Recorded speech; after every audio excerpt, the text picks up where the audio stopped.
What happened to Bass Street?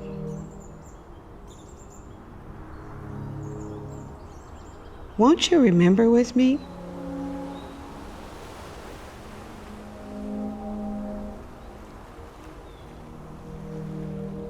Bass Street is at Fort Negley, and Fort Negley is the most important place in Nashville.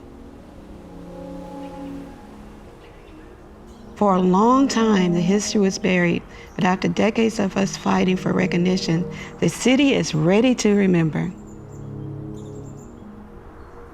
Won't you remember with me?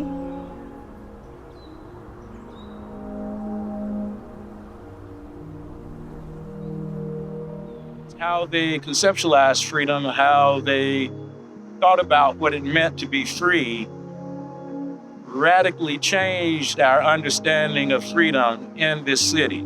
Between the Black builders and defenders, Dr. Angela Sutton at Vanderbilt University found records of almost 19,000 of us. That's 19,000 stories that mostly have been told yet. This population to be like 19,000 people, most of them either laborers or soldiers, either formerly enslaved or free Black. And all of their birthplaces, the places where they enlisted, any of the other spatial information that we have gets put on a point in the map.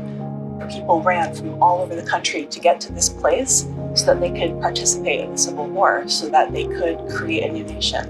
And now we have proof, which is really amazing to see. Like many African American stories, this one begins with a church. The Bass Street Church, built by African American Civil War veterans, they dug the space for foundations themselves, and the bricks that they laid, they still had their fingerprints pressed in the sides.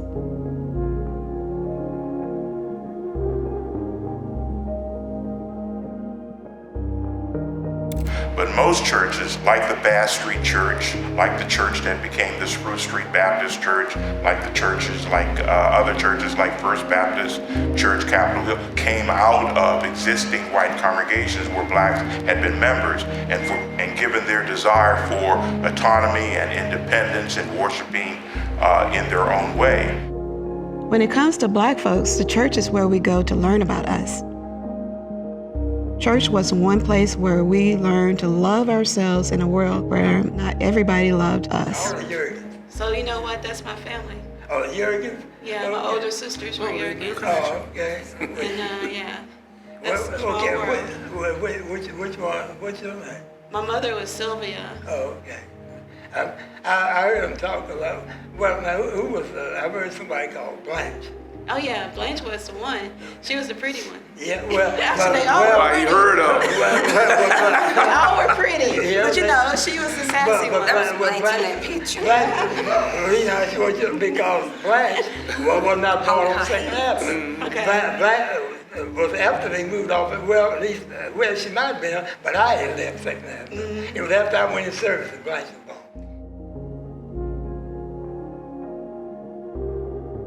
Bass Street has a history of ministering to different people and organizations. One of the things that I noticed when I first got there is how many people would come up just off the streets, come up to Bass Street asking for help. It's just because of their reputation.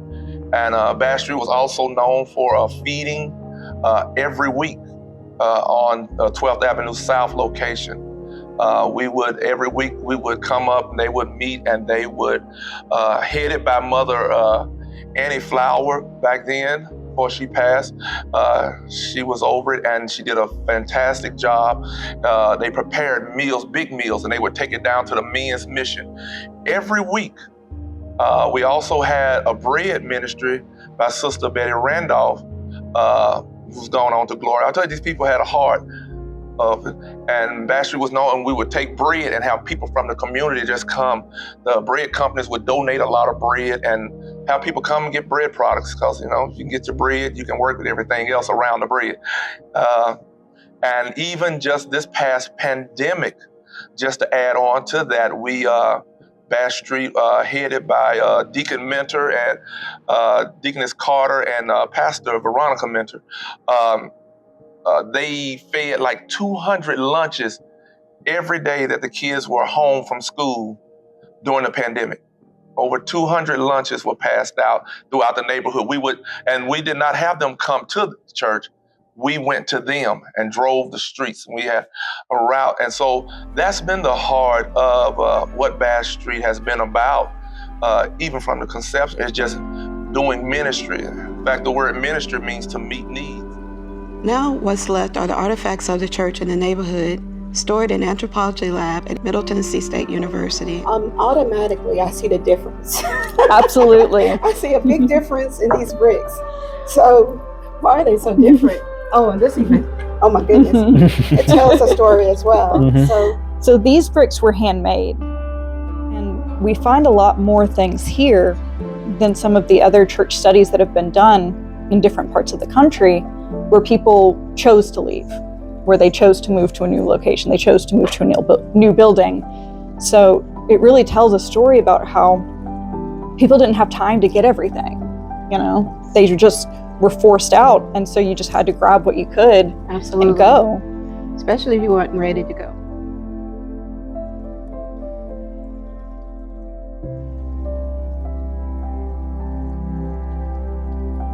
Look at urban renewal in Nashville. Usually we focus on North Nashville.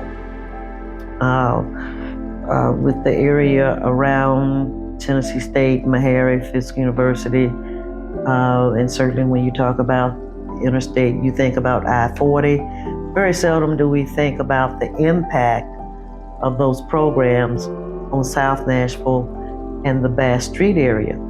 But they were all impacted. African Americans were essentially uprooted and moved from one area that they had called home. In the case of Bass Street, that they had called that home since the ending of the Civil War. The history of removal at Bass Street is old as time. Before my African ancestors even got to this country, Native Americans lived on Bass Street. The push for removal, one of their own was Andrew Jackson, was the champion of removal. And along the way, as the Trail of Tears happened, it's essentially a federal program where there are federal dollars supporting it, and Nashvillians likely profited from the displacement as they facilitated it.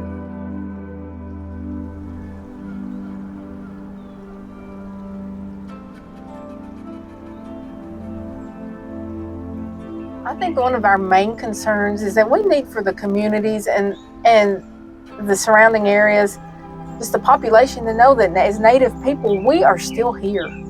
We have not died off. As much as it was tried to be done, as much as so much genocide was done to Native Americans, we are still here and we're not going anywhere.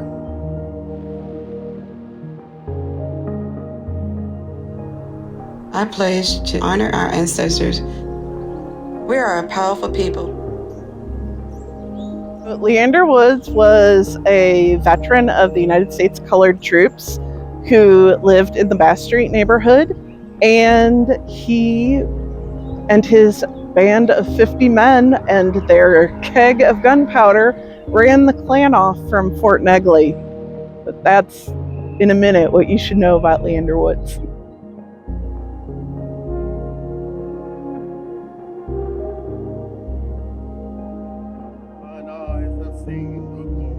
Of the coming of the Lord, He is trampling out the vintage where the grapes of wrath are stored.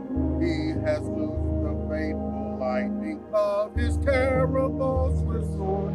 His truth is marching on. Glory, glory, hallelujah. Glory, glory, hallelujah.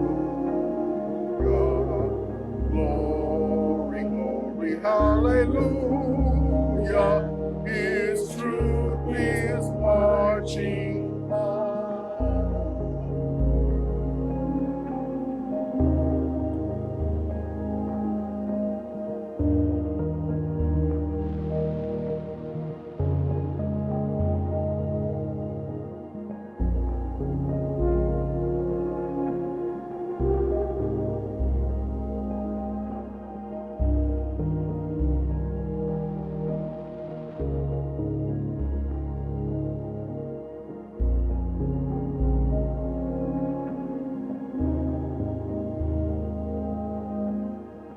What happened to Bass Street?